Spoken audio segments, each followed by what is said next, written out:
오범수, 뒤늦은 고백 독고세리는 다시 돌아올 수 있을까? 한밤중 바닷가 근처의 작은 피아노 카페에 불이 켜져 있었다. 독고세리는 무대에 앉아 조용히 건반을 두드리고 있었다. 피아노 위에는 낡은 악보와 따뜻한 차 한 잔이 놓여 있었다. 그날 오범수는 한결에게서 그녀의 위치를 듣고 말없이 길을 나섰다. 바람이 거세게 부는 바닷가, 그는 여전히 그녀에게 해줄 말이 너무 많았다. 세리는 범수가 문을 열고 들어오는 순간 손을 멈췄다. 불쑥 찾아온 그에게 단호하게 말했다. 교수님은 제가 걱정돼서가 아니라 집에 데려가려는 거죠. 그럼 돌아가세요. 말은 냉정했지만 눈빛은 떨리고 있었다. 그가 다시 자신을 외면할까 두려웠던 것이다. 오범수는 조용히 그녀 곁에 섰다. 걱정돼서 왔습니다. 결희 씨한테 소식 듣고 바로 나왔어요. 열흘 동안 온통 너 걱정뿐이었어요. 감정이 섞인 목소리에 세리는 고개를 떨구었다. 범수는 한 발 더 다가가 조심스럽게 말했다. 솔직히 말해요. 이런 내가 낯설고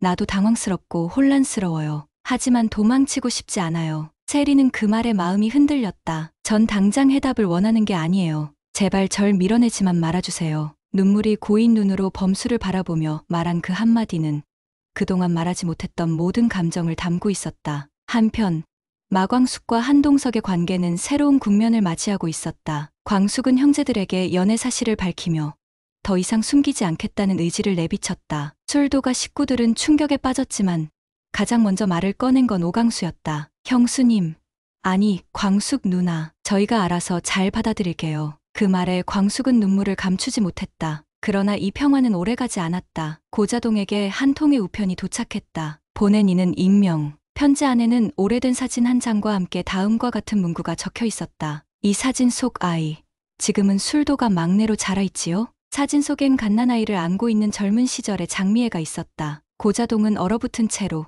그 사진을 바라보았다. 그리고 기억했다. 수십 년 전, 한 여인이 막걸리 배달차에 아기를 내려놓고 사라졌던 그날을. 장미애는 오강수가 자신의 아들이라는 사실을 숨긴 채 술도가 주변을 맴돌고 있었다. 그녀는 언제쯤 진실을 고백해야 할지 고민에 휩싸였다. 하지만 이 사실이 알려지는 순간 남편 독고탁은 물론 딸 독고세리마저 등을 돌릴 수 있다는 두려움에 여전히 입을 열지 못하고 있었다. 그런 가운데 독고탁은 여전히 술도가를 인수하려는 계획을 꾸미고 있었다. 장광주의 대외적 평판은 올라갔지만 독고탁은 이를 견제하기 위해 언론과 주변 상권에 허위 소문을 퍼뜨리기 시작했다. 독수리 술도가가 곧 부도난다더라.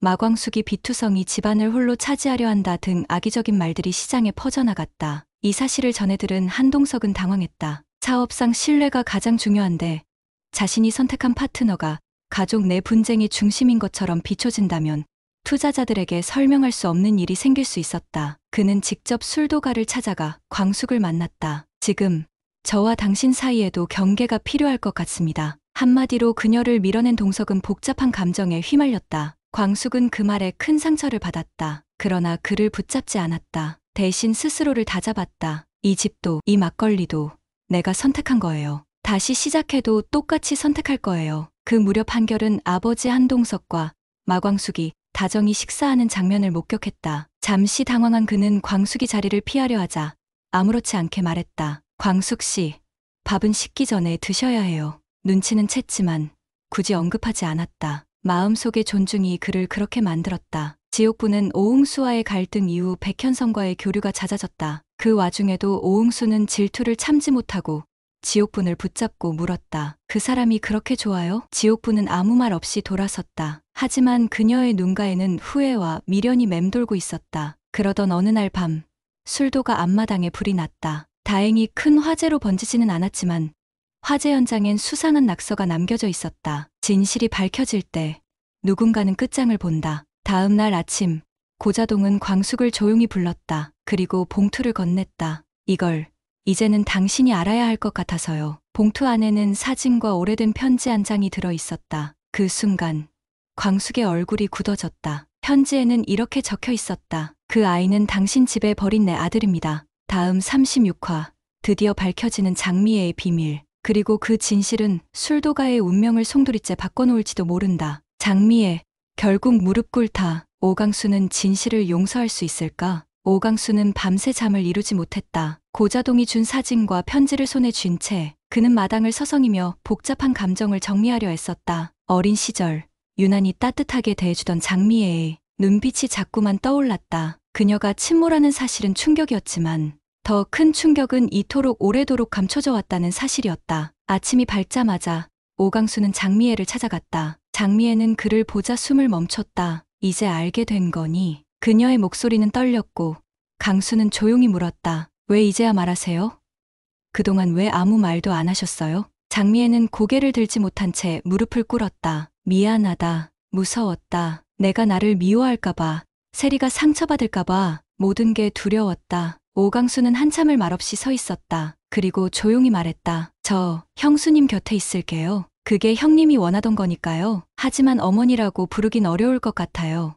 지금은. 장미애는 눈물을 흘리며 고개를 끄덕였다. 그녀는 처음으로 진심을 들킨 것 같아 무너지듯 울었다. 그 순간 복잡했던 감정들이 조금씩 풀어지기 시작했다. 한편 독구탁은 또다시 술도가를 흔들려 했다. 이번에는 사기 혐의로 연루된 전직 세무 공무원을 매수해 세무조사를 유도하려고 했고, 장광주의 재정이 불투명하다는 문건을 허위로 작성해 지역 상권에 유포하기 시작했다. 술도가의 재정 상태는 실제로 나쁘지 않았지만 시장에서는 불신이 커지고 있었다. 마광숙은 상황을 파악하자마자 회계사와 변호사를 불러 사실관계를 철저히 따졌다. 그러는 사이 오범수는 서울에 있는 교수직을 다시 제안받았고 한동안 고민에 빠졌다. 그러나 독고세리가 자신을 향해 조금씩 마음의 문을 여는 모습을 보고 그는 결심을 굳혔다. 나는 이 술도가에 남겠습니다. 누군가는 이 가문을 지켜야 하니까요. 세리는 조용히 웃었다. 그녀는 더 이상 불안해하지 않기로 했다. 범수가 자신의 마음을 밀어내지 않고 받아주는 순간 그녀의 세상은 다시 돌아가기 시작했다. 한동석은 광숙에게 찾아왔다. 오랜 고민 끝에 그는 다시 문을 두드렸다. 그날 내가 한 말, 경계를 두자고 했던 거 후회합니다. 광숙은 그를 바라보며 씁쓸하게 웃었다. 저도 그 말에 상처받았어요. 하지만 회장님답기도 했죠. 명확하고 단호하고. 그는 광숙의 손을 조심스럽게 잡았다. 그 손 계속 잡고 있어도 되겠습니까? 광숙은 잠시 말이 없었다. 그리고 조용히 천천히 고개를 끄덕였다. 다시 시작되는 두 사람의 관계는 그 어느 때보다 진지하고 조심스러웠다. 그 사이 지옥부는 흥수를 향한 감정을 정리하고자 백현성과 마지막으로 만났다. 좋은 분이에요. 정말. 그런데 저는 아직 그 사람을 잊지 못했네요. 백현성은 고개를 끄덕였다. 그 사람, 당신 옆에서 제일 많이 웃더군요. 그 웃음 놓치지 마세요. 흥수는 지옥분에게 작은 종이 상자를 건넸다. 안에는 자신이 만든 샌드위치 레시피와 두 사람이 함께했던 사진들이 들어 있었다. 고마웠어요. 당신 덕분에 나 다시 춤추고 싶어졌어요. 그날 저녁 술도가에는 뜻밖의 손님이 찾아왔다. 나영은이었다. 딸 오한이를 데려가겠다고 주장하던 그녀는 돌연 태도를 바꿔 광숙에게 말했다. 범수 씨가 여기에 남기로 했다는 거 들었어요. 저도 다시 시작해보려고요. 한이랑 같이 이 마을에서. 광숙은 놀라움을 감추지 못했다. 하지만 그녀는 반갑게 웃으며 말했다.